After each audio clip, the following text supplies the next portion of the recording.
God willing, by Thursday, no later than just ride it out for one day. We will truly appreciate it.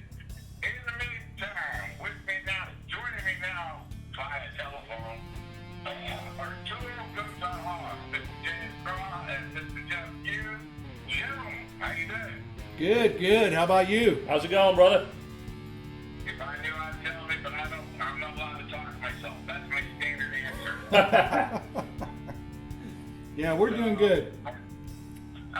James, man, you're from Ohio. You're a Buckeye, dude. Yes, I am. Yeah, I'm actually originally from Portsmouth, Ohio, and but I went in the Navy. I was in the Navy for a little over 20 years, and so that brought me, among other places, to Texas, and I decided to stay here. Exactly. Now, Jeff, man, like, you're from England. What's the England? Freaking Texas. Well, I'll tell you, we came, I was born in Manchester. They're trying to take over. Yeah, born in Manchester. We moved to Connecticut in '68. And, say again? Yeah, we came, we didn't fly, man. We came on the boat, rode right by the Statue of Liberty, the whole 9 yards. You know, we didn't do Ellis Island. I don't even think that was open back then. But grew up in Connecticut, went in the Navy in '82, retired in Texas, '03, in a little town called Kingsville. Was there for a year after we retired. Went, why are we still in Kingsville? We moved to Austin. I can see moving to Austin, the music scene alone there is wicked cool. That was one of the reasons, yeah. Yeah. And plus, you know, from my house, I can go 5 minutes in any direction and have excellent beer on tap. Jelly, why exactly did we put pink got you? You were going to be that thing, you know, pink got the motherfucker, man. Oh, so it's That answered my question. Yeah. You know, I was going to say, you know, we're sailors. There might be the occasional F-bomb dropped if that's a problem, but apparently not a it's fucking not. issue. No, not at all. Not at all. So, James, man, you know, we did talk a little bit about this. We're going to go ahead and throw it in there and get it in and out pretty quickly. You did some time, you're like in the screen actors guild and everything like that. You did some time on Sons of Anarchy and you know, stand-in. I spent about 9 years out in Hollywood, and I worked on a lot of stuff, actually, and Sons of Anarchy was one of the last things that I did out there, and I worked on it for 6 seasons as Ron Perlman's personal stand-in and photo double, and after I did like the first 2, I got the hell out of there and moved back to Austin. And then I continued to commute out there for the next 4 years. And I would go out there and do Sons of Anarchy and nothing else. But I actually did a whole bunch of stuff. But people wouldn't recognize me in any of the other things. It was a weird thing because when I got that job, no one out there could see me as a biker. And now they can't see me as anything else. Right. Yeah. And you're also into music too, James. Yes. Look at your bio, picking stuff out of it, man. Yeah, I was a professional guitarist for a few years, way back when, and that was in Ohio, as a matter of fact, Southern Ohio and West Virginia and Kentucky. And when we started doing this show, initially I was going to do all the music for it, but between the writing and the shooting and everything, it's gotten to be a bit much. So I've started bringing in some outside. I'm bringing in some hired guns on the music now too. So in our last episode number 4, Texas Hardtails, I actually used some music from a couple other guys, and but they're good guys, and you know they need the exposure and everything too. So.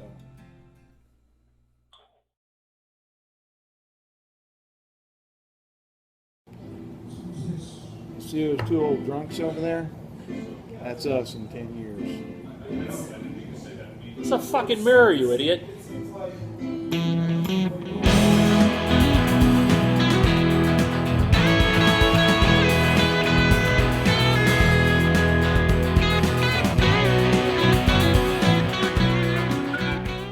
are in the background muttering amongst themselves. Let's see, you can hear them. You're listening to the Harry George and the usual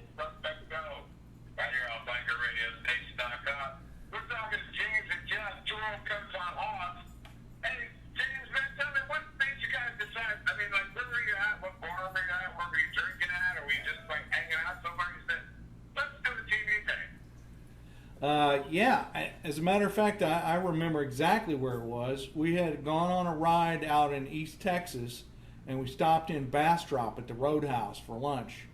And we were sitting there, and I think I had a bacon cheeseburger, and Jeff had a spicy chicken sandwich, and I'm like, Wow. you know, we could make a TV show out of this. And he's like, what are you talking about? And I said, we go on a scenic ride, we stop for lunch at a great place, we do a review of the restaurant, and then we go ride some more. And so that's, and I was looking for something to do anyway at the time, because it was after that other TV show was over for me. So so we started doing it, and the first time we went out to shoot, I forgot the fucking camera and had to drive an hour. I had to drive an hour back home to get the camera, to get back to shoot, and yeah. I mean, it's been a comedy of errors, especially initially. I mean, we pretty much got it down now. We can actually shoot a show pretty quickly now. It takes a long time to edit and add the music and everything, but we've gotten pretty good at it. You know, we use a lot of checklists and boring shit like that. That's all stuff we learned in the Navy, how to use checklists, how to use Yeah. SOPs, all that kind of crap, so you don't forget anything, like bringing a fucking camera. Bringing a fucking camera Yeah. to the shoot. I would have fired myself, except I was not only the director of photography, I was also an executive producer, so I couldn't fire myself. So, You know? I know what I wanted to ask you. You know, I see where you both got the bikes that you guys are riding now. What did you guys start with when you started riding?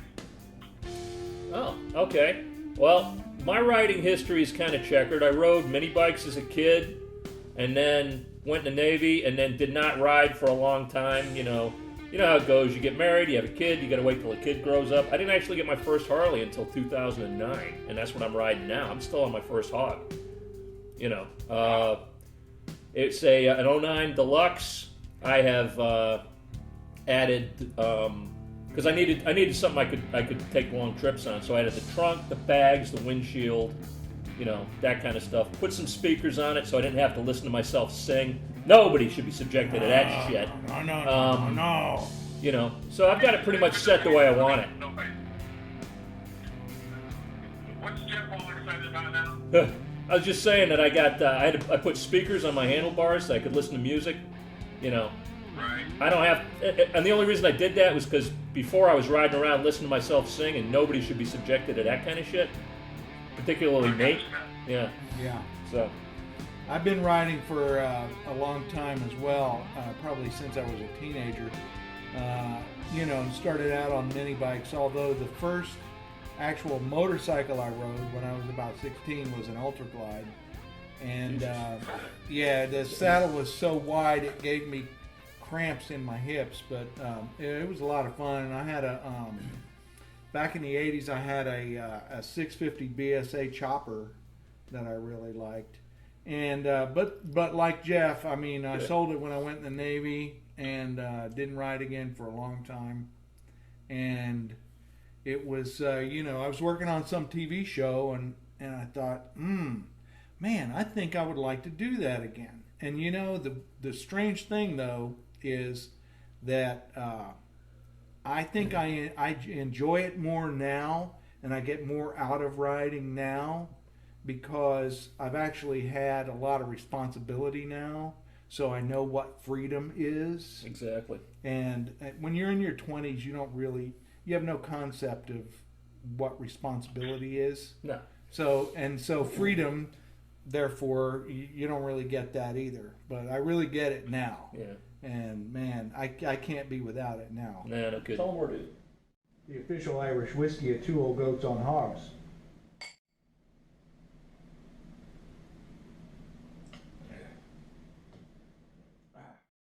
I like this kind of shooting. You're a sipper. I am a sipper.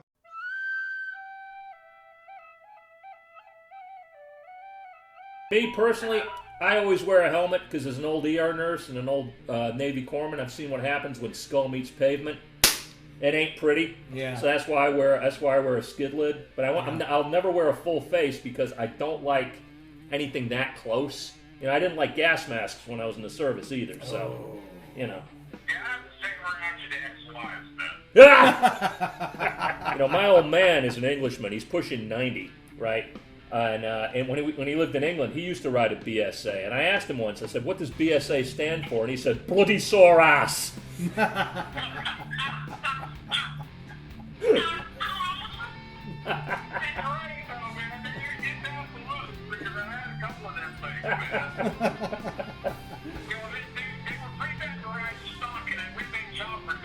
Right. Yeah. You know. He made a great chopper. Yeah. I just love the fact that those were made by a place that made guns, man. That's how cool that shit is.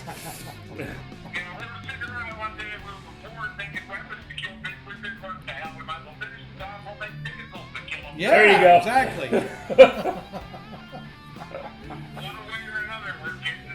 Yeah, that's it. We're filling body bags, man. One way or the other.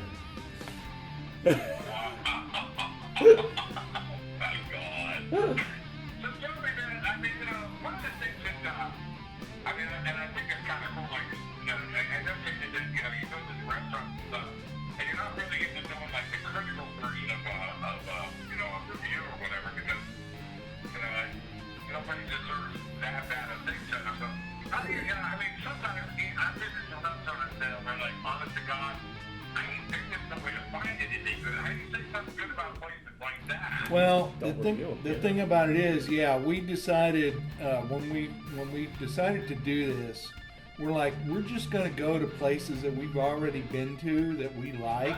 Yeah. Because there isn't any point in telling people where not to go. Yeah. You know, I mean, because we kind of do this show, you know, mainly for bikers, but also for people that are just out on a Sunday drive. You know, you want to stop and have a good burger or something. And there's no reason to do, if we don't like a place, there's no reason to review it. And the other thing is, because it is a show, we have to actually work with the owners and stuff, you know, and so we've got to go in. They know we're coming. And so having already been there, we know the food is good, we know the service is good, and they make sure it's that way when we come and shoot there too. So it all works out. There's no reason to do negative reviews. Yeah. We don't think. I mean, there was one place that we wanted to do a show at, and we actually went up and checked it out, and it really sucked. You know, and we just, you know, we wound up, we go in there on a Saturday. There was nobody there to cook food. You know, so we had a couple of beers, and then we took off. And then 2 weeks later, the place burned down. Somebody burned it down. Burned down under mysterious circumstances. Yeah. You know, so we think somebody did an insurance job on the place because it was definitely losing money. And the problem was, it was an old hill country landmark. Yeah. Used to be a speakeasy during the Prohibition days, and they burned the fucker down. So, you know. What a drag, man. Yeah, it sucks. Yeah, we call that urban renewal, but you know, it's whatever it is. So. Yeah. So, that's just the way it goes. Listen, we're going to play a tune and we're going to get back to you. Listen to the Harry George and Angel Suspect Show right here on BikeRadioStation.com. Yeah, a little bit of Big Smoke, ain't all that. Listen to the Harry George and Angel Suspect Show right here on BikeRadioStation.com. Our special guest via the telephone live and direct from Austin, Texas, with James and Jeff from Old Goats On Hogs. What's up, boys? What's going on, brother? Howdy. So tell me, man, I mean, you know, you got yourself together, and of course you got to go get the equipment. We all know how that goes. Mm-hmm. And, you know, you think about it sometimes, and some people are sometimes like, wow, man, I cannot possibly deal with getting all that stuff. I don't have the technical expertise. Would you care to explain to everybody just how interesting that process can be? Well, sure. Right on. You know, I mean, the thing about it was, we started out and we use a Nikon DSLR camera to shoot with, and we got a couple of GoPros that we actually mount on the bikes to get the riding shots, and since we did actually we decided we needed some new camera equipment, and some other stuff, and we did a Kickstarter campaign, which was a rousing failure. Okay, and so yeah, it worked out really well. I mean, well, I didn't understand.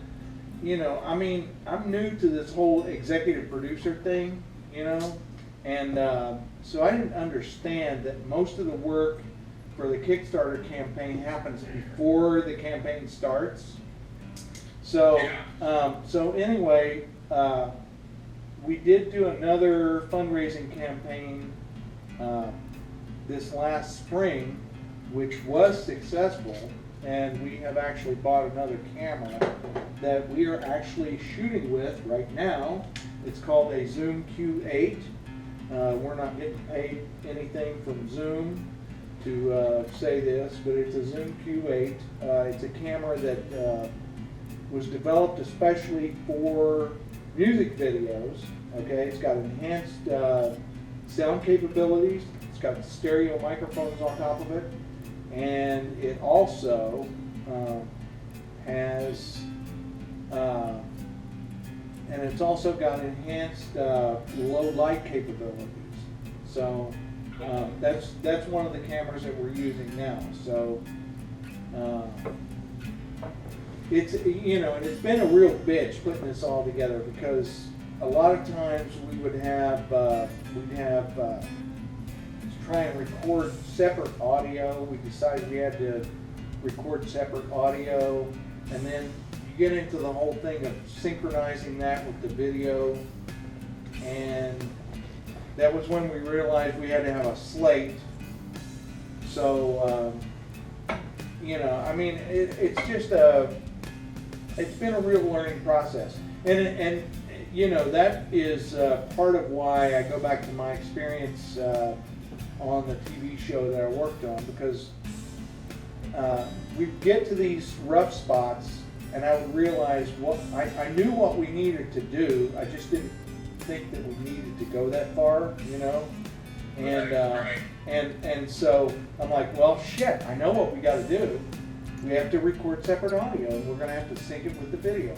And I had to figure out how to do that, but you know, and it took a while, but each show we get better and better at doing all the technical stuff. So.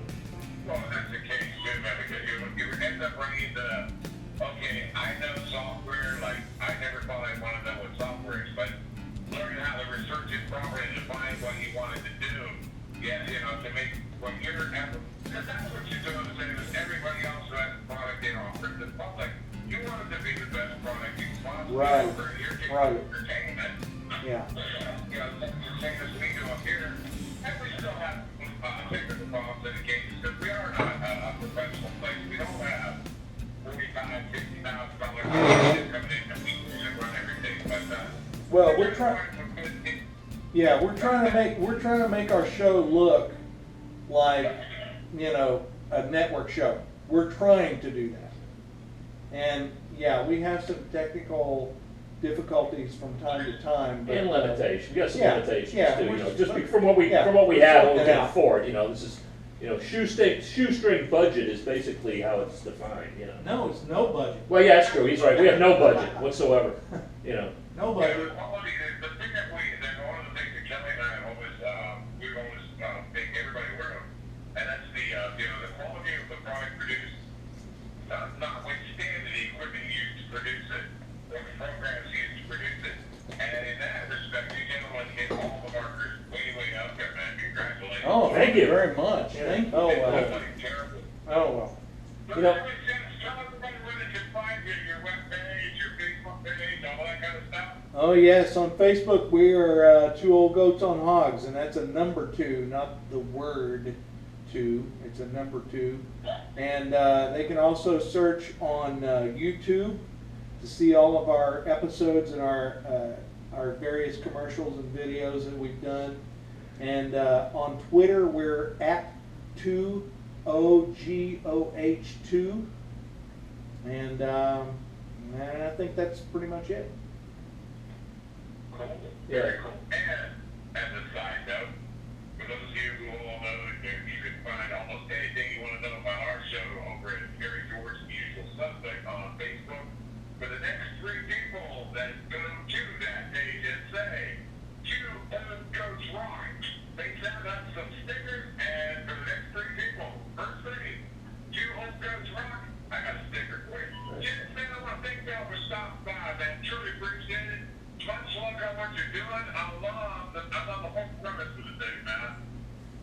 right. Thanks very much. Thanks man. a lot, Thanks for man. having us. Appreciate it.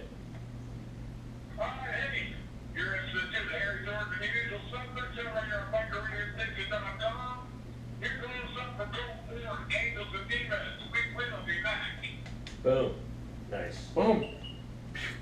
All right, boys. Thanks so much for stopping in, man. I truly appreciate it. Great interview. Oh, that was a lot of fun, brother. Yeah, thanks a for lot. having us.